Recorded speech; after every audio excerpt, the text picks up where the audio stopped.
compartilhe nossos vídeos, se inscreva no canal e deixe seu like. Desde já agradecemos.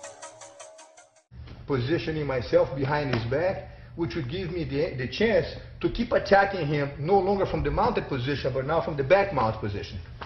Royce, lay down, please. So I'm here.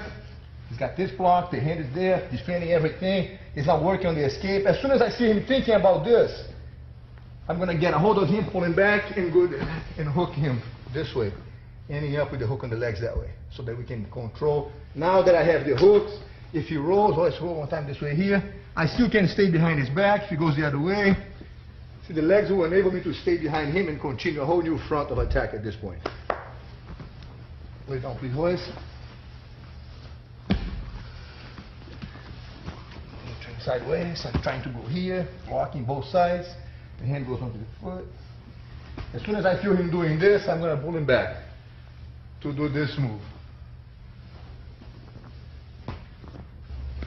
If, while blocking here, I was able to bring this hand through and catch the arm this way, starting to, prepare myself for the arm lock, at this point, Royce is going to turn himself facing me like this, keeping the elbow down, untangling that trap that I had, which is going to force me to go back to this again, have a whole new start, and then try to do this move, which brings him back to square one. So he goes like this, and this. Now, as I said, every time I feel the person on the bottom trying to escape, I'm going to think about bringing him back, to go to his back this way, and try to hook the leg this way. However, to prevent me from going to his back, he's now going to step back with this leg right here, so I can't pull him over anymore. And now he scoots the hip away that way, brings the leg on the inside, and he's going to try to go either across the side or mount, one of those.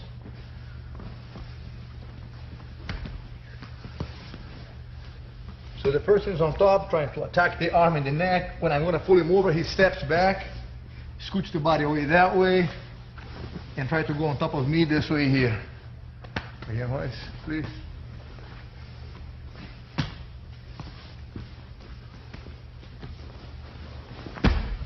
Of course, if I try to mount, he's going to prevent me from by bringing the knee in, pushing my leg, so I can't go over.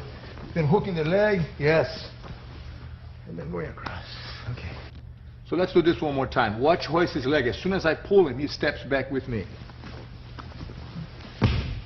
Then he scoots the hip away. Even if I were to go on top of him,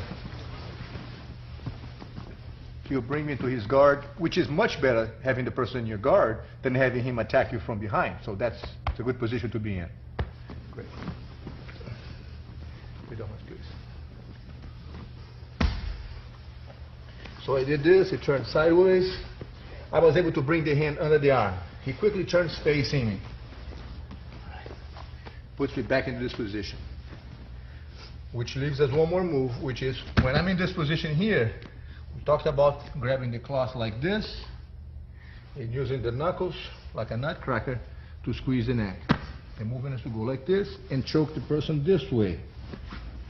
However, as soon as he feels my hand grabbing the cloth, he brings the arm inside like this to trap my arm, preventing me from having the angle to squeeze his neck with the hand on this side. He traps my foot, controls this arm, and then raises the hip to roll me out this way.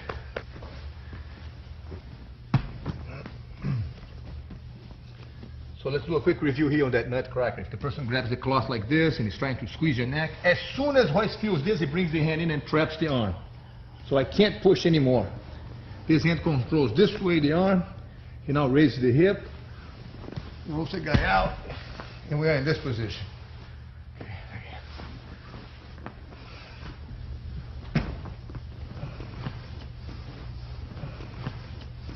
This hand controls this way the arm. He now raises the hip.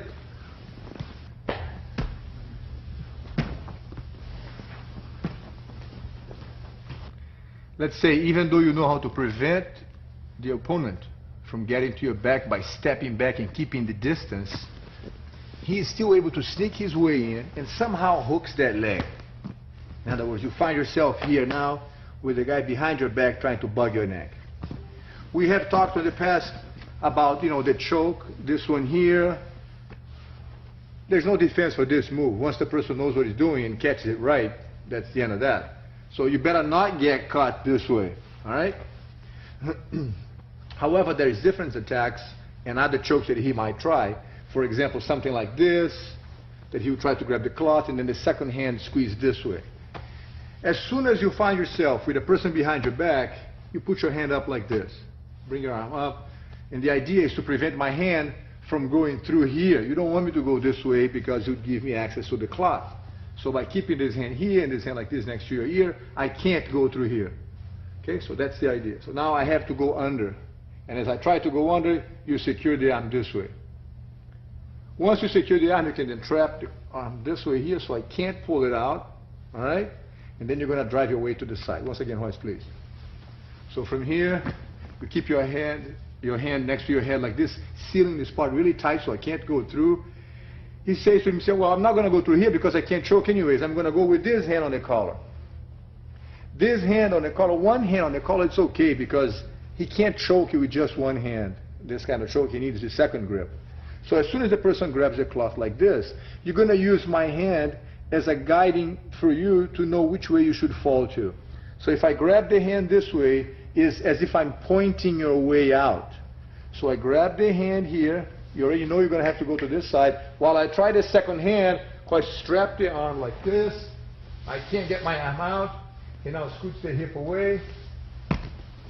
And then slowly inch his way out to be able to end up mounted on me if you can. Something like that. One more time, Royce, please. So always the hand is already here. So even if the guy's going for the choke, control the arm so I cannot get a good grip on this cloth, because back up for a second. So you don't want me to do this move and then have an access with this hand here, because now the choke is going to take effect. So the purpose of this is like a net. As soon as my hand comes under, he traps my arm, preventing me from grabbing the other cloth. Now with this only trying to squeeze this, there's still enough space, there's enough slack on the cloth that if I pull here, he gives him time to resist a little longer. He now lays down, puts the weight on the head. That's the trick. Keep your head down here, leaning this way so that I can't lift you up. The head stays down, so put all your weight down. Then he kind of squirms his way out. The hand on the knee is to prevent me from mounting. So as soon as he gets to this point, by keeping the hand on my knee like this, I can't mount. But if he doesn't do this, I'm going to mount and get to the mounted position again. When I put the hand on the collar like this, you secure the arm, so I can't grab a second hand on the other collar. One hand only is not enough for me to get a good grip on the choke. Royce now uses his legs. What pushes his body to the side is that he's using the legs to drive the weight back like this. I can't stop it because my legs are using a hook. I'm busy with this. He now drives his weight this way. And he now starts to scoot the hip away. Look. Right. Either mount, or if I try to mount, he's got the hook to keep me up from mounting. Lift him up, boys. Either go this way, or even if you're able to go on top of your opponent. Now he has me on his guard. Once again, it's better have the person on your guard than have him behind your back trying to get your neck. Let's see it, please.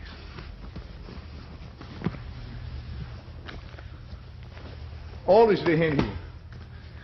Trap the arm, controls the arm, bring the other hand back. The arm is strapped. I only have one hand. And Royce starts to lean the way to the side. Because, like I said, because my hooks are here, he cannot, I can't stop him from driving the way to the side. He can't, I can't stop him from going that way. Some guys think they're real smart, and as soon as you start leaning the way to the side, they're going to put the weight here with this leg. Now Royce can't fall to that side anymore. That prevents you from falling this way. But although he can't go that way, he rolls to this side here now. And now goes to the side again, this way. Good job. Okay.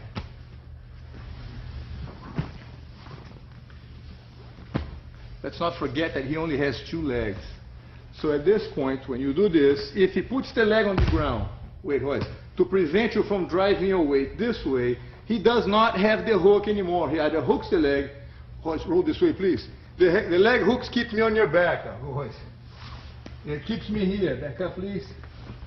So he needs the leg to stay on your back. You trap the arm. He falls to the side. Royce. If he puts the leg here to prevent you from going down, he had to let go of the hook. Now giving you the space to roll out this way. He can't prevent you from falling, and at the same time keep the legs hooked.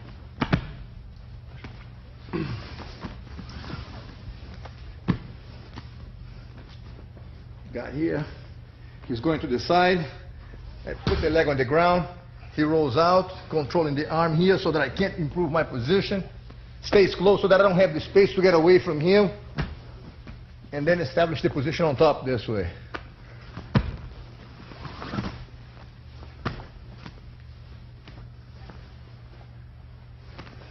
He's going to the side. I put the foot on the ground. He rolls out, controls the arm, goes in here, and he's already on my side. Going with the elbow on the ground and lean across the side on the end.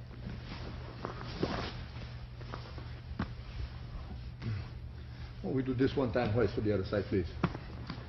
So now if I change sides with my hand on the collar, he changes arms too. I'm going to turn this for a sec. Wait. This hand on the neck means that you're going to fall to that side. This hand on the neck means you're going to fall to this side. Be sure to use your legs to drive your weight to whichever side you want to go. Instead of waiting for me to grab the cloth and then maybe taking a chance with me grabbing the other, that's too late now. As soon as the person is on his back, the hand is already here. So the only option I have is to grab the cloth with this hand, right here.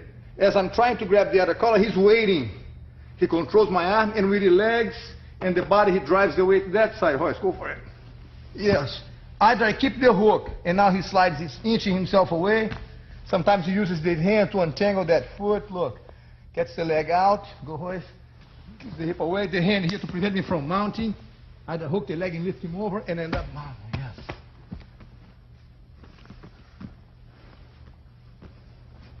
Sometimes the guy that you're working with is much heavier than you are. Hey, give me a chance, Royce. Much heavier than you are. And when you do this, scoot your hip away. He's so big, so heavy that he's still able to get to this position here. Look at the leg trapping my leg. I'm on top, but he got me on his guard. Right, there you go.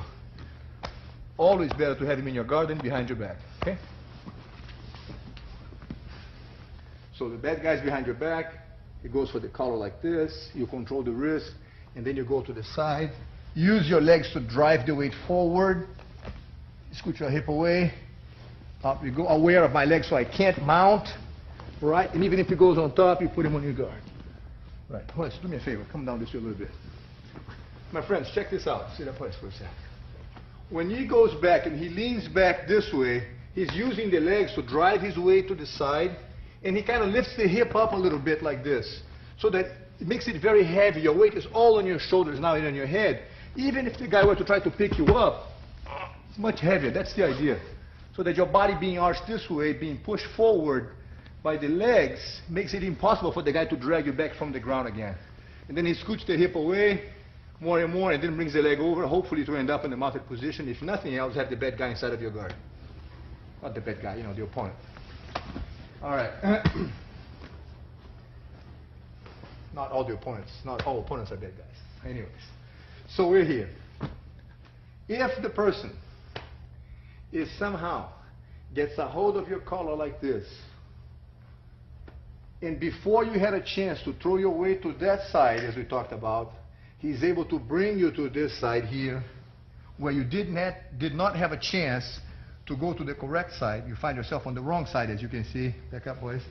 Because if I have this hand on the collar, as we talked about, you should fall towards the hand that I'm pointing to, the side I'm pointing to. He got a hold of your collar like this, and he was able to bring you to this side. If you were to turn and slide your body that way, you're actually going to increase the pressure on your neck. Whereas if you go, I'll set this a little bit. The reason you want to go to that side is because when you fall to this side here, scoot your hip over, Royce, you are undoing the choke. Nice, once again, please. So let's make this very clear. Person has your collar like this. When you fall to this side, by scooting your hip away, you're actually undoing the choke. Make more noise. It lost the effect. The tightness is gone. If I grab you on this side, let's turn the hip just a little bit. There you go. And you fall to that side, the wrong side, and you try to turn, scooting your hip away, you actually choke yourself more. All right. Therefore, if I have this hand, there's no thinking. They have to go to this side. But like we talked about, let's suppose your opponent is able to bring you to this side here, where you don't want to be. You got your neck like this. So in this case, you can't go back, one second, you can't raise your body this way anymore because he's very heavy, very strong. And even though you had my arm, you can't just get up and go. He's got too much leverage pinning you down to this side.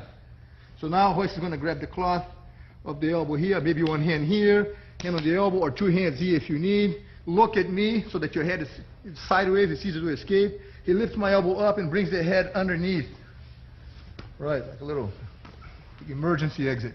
And from this position, once again, you want to be aware, so don't let the person mount on you, either pushing the knee with the hand or hooking the leg here so he can't climb up, or end up on top of him, anything you can.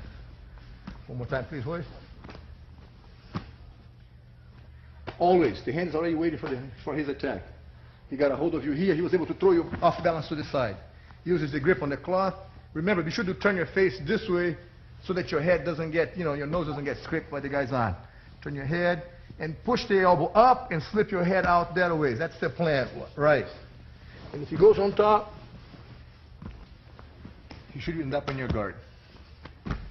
Take that sideways, please.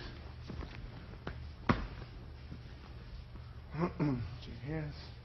The guy has to go. Got to go to the grip like this. Throw you to the other side where you don't want to be. Both hands grab the cloth. At this point here, he pulls the cloth, the elbow up, keeping his head nailed to the ground, undoes the grip on the leg, scooting the hip away. Look, at any time, stop for a second, please. At any time, if I try during his escape to mount, he should be sensitive to that. Either with the hand on my knee or with the leg hooking up, because at this point there's no choke. The head is already off the grip on the neck. So at any time at this point, if the guy changes his mind and tries to go on top, he's expecting that. And then from here he goes over, or at least put the adversary inside of his guard. All right, great. Turn around, please.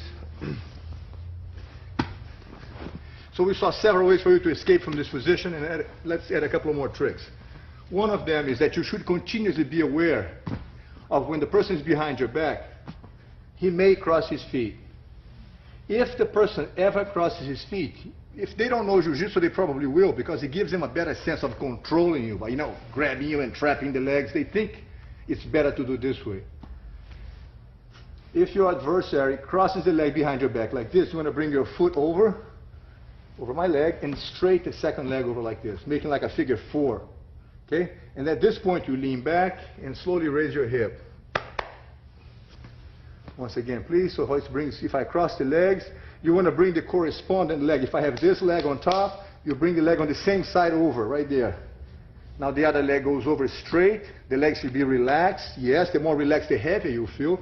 And then as Royce leans back, he raises the hip, and that's the end of that. Of course, if I, in that case, change feet, he will put the other leg over, second leg straight. Again, like a figure 4, relax the weight on your legs. If the person here on the back is trying to choke you or is trying to accomplish a choke, while you defend this, at the same time you're thinking about the legs. And then you raise your hip and then squeeze the guy. It's a very painful foot lock. So if the guy is doing this, biting the neck, and he crosses the leg goes over, and over you go. Okay. Remember, sometimes when you first start this position, you're going to find yourself maybe rolling with the person this way. Royce goes this way. Like this, he goes back. See, my legs are not crossed now. But that doesn't mean that later on he's not going to do this. And if he does, bring your leg over, straight the second leg, and then raise your hip up. Be careful, please. It's very painful. One more thing that we want to show you is, if the person has the hand like this, bugging the neck, or you have the arm trapped, like this, you secure my arm, and he's bringing the second hand over, you could control the wrist with 2 arms, like this. Put my arm right over your shoulder like this. Let me go for a second, Royce. So that you can get a better feel for it. Hold the arm down, and then bending my arm Let me do some talking, Royce, come on. And then bending the arm backwards against your shoulder. You hyperextend the guy's arm here, works very quick too. So he's going for this, and he brings the arm over, you control the arm. Be sure that the elbow is folded outwards like this, not like this, because you'll bend, it won't hurt. So you rotate by the wrist, keep the elbow flat out like that, and as you bring this down, it's extremely painful on the joint of the elbow, okay? So the guy's here trying to bug your neck, you control the arm, yes. Turn the hand out, pull it down, and then against your shoulder, you kind of fold the arm backwards. It works great. Yes, don't forget the cross foot. All right. Always the top leg catches his top leg. There you go. If you want to use the hand, that's right. Sometimes, you know, if you don't think that you have the angle to bring the leg by itself, use your hand to kind of make sure it's on the right place. Leg over, second gate goes over, straight. Put your weight on that foot and on your back, and then raise your hip on the center. All right. Well. Compartilhe nossos vídeos, se inscreva no canal e deixe seu like. Desde já agradecemos.